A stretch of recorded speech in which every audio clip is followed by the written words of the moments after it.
इस वीडियो में मैं एक पुलिस अफसर को एक्सपोज करने वाला हूं जिसने एक नहीं, दो नहीं, बल्कि अपने ही जांच के दौरान हत्या की। और सबसे खतरनाक बात यह है कि हर सबूत उसके हाथ से गुजरा, हर रिपोर्ट पर उसके साइन थे, हर गवाह उसी से मिला था।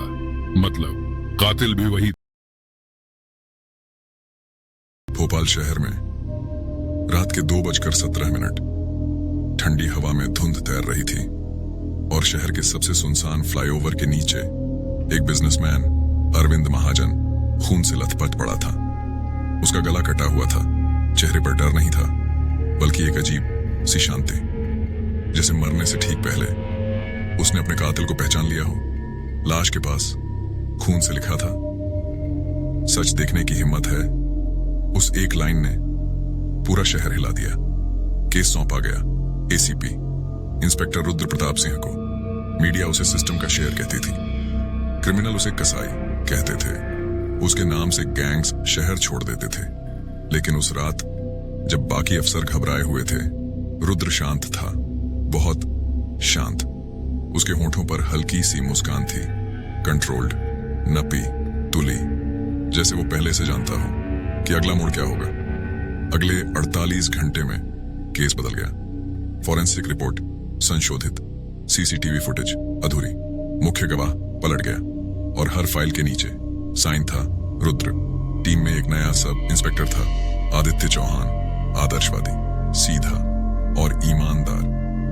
बेवकूफी की हद तक उसे कुछ गड़बड़ लगी। उसने कॉल डिटेल निकाली, अरविंद की आखिरी कॉल रुद्र के प्राइवेट नंबर पर। सिर्फ एक नहीं, पिछले 3 महीनों में 17 कॉल्स। लेकिन आधिकारिक रिकॉर्ड कहता था दोनों के बीच कोई संपर्क नहीं। झूठ साफ था। यहीं से खेल शुरू हुआ। टकराव वेयरहाउस, रात 2:13। आदित्य कुर्सी से बंधा हुआ, हाथ पीछे, चेहरे पर चोट के निशान। सामने खड़ा था रुद्र, वर्दी में नहीं। आज वो कानून नहीं था, आज वो सिर्फ एक आदमी था, या शायद शिकारी। बहुत सवाल पूछने लगे हो। रुद्र की आवाज ठंडी थी, आदित्य की सांसें तेज थीं, लेकिन आंखें डरी नहीं थीं। गोली चली, स्क्रीन काली। 6 महीने बाद रुद्र प्रमोट होकर एसीपी बन गया। मीडिया ताली बजा रही थी। हेडलाइंस, ईमानदारी की जीत, फाइल बंद, केस सॉल्व, आदित्य ड्यूटी के दौरान शहीद, सब खत्म या शायद शुरुआत। फिर अचानक एक वीडियो वायरल होता है। टाइटल, सच देखने की हिम्मत है। देश भर में लोग क्लिक करते हैं। वीडियो शुरू होता है वेयरहाउस, कच्ची रोशनी, कैमरा छुपा हुआ, फ्रेम में रुद्र। उसकी आवाज साफ सुनाई देती है, कबूलियत, धमकी और फिर गोली। लेकिन अगला फ्रेम सब कुछ बदल देता है। गोली गर्दन में नहीं लगी थी, कंधे में लगी थी। आदित्य जिंदा था। अगर वो 24 घंटे तक जिंदा का सिग्नल नहीं भेजता तो सिस्टम उसे मृत घोषित कर देता। और उसी पल ये पूरा फुटेज देश भर के media portals, social media platforms और न्यूज चैनलों पर ऑटोमेटिक लीक हो जाता। रुद्र गिरफ्तार, इस बार कैमरों के सामने, हथकड़ी में, सर झुका हुआ। लोग खुश, सिस्टम जीत गया। लेकिन सच अभी बाकी था। जेल की कोठरी, अंधेरा, लोहे की सलाखें। रुद्र को एक चिट्ठी मिलती है।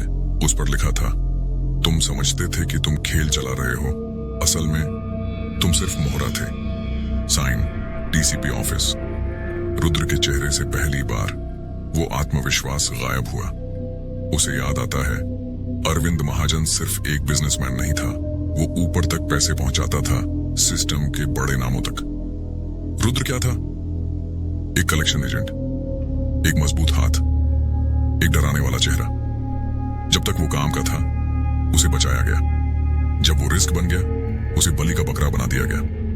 और आदित्य, वो सिर्फ ईमानदार सब इंस्पेक्टर नहीं था, वो डीसीपी की चाल का हिस्सा था। पूरा ऑन ऑपरेशन रुद्र को रंगे हाथ पकड़ने के लिए। एक भ्रष्ट अफसर गया, सिस्टम की इमेज बच गई, लेकिन ऊपर बैठे लोग वो आज भी कुर्सी पर हैं। अब सवाल यह है, क्या सच में रुद्र ही सबसे बड़ा कातिल था, या वो भी किसी बड़े शिकारी का शिकार था? क्योंकि इस शहर में अपराधी दो तरह के होते हैं, एक जो कानून से डरते हैं और दूसरे जो कानून पहनते हैं। और सबसे खतरनाक वो नहीं जो ट्रिगर दबाता है, सबसे खतरनाक वो है जो तय करता है कि ट्रिगर दबाने वाला कौन होगा। अगर आप क्राइम, मिस्ट्री और सस्पेंस पसंद करते हैं तो द डार्क ट्रेल फाइल्स को जरूर सब्सक्राइब करें। बेल आइकॉन दबाना मत भूलना ताकि अगली रहस्यमयी कहानी आपसे मिस न हो।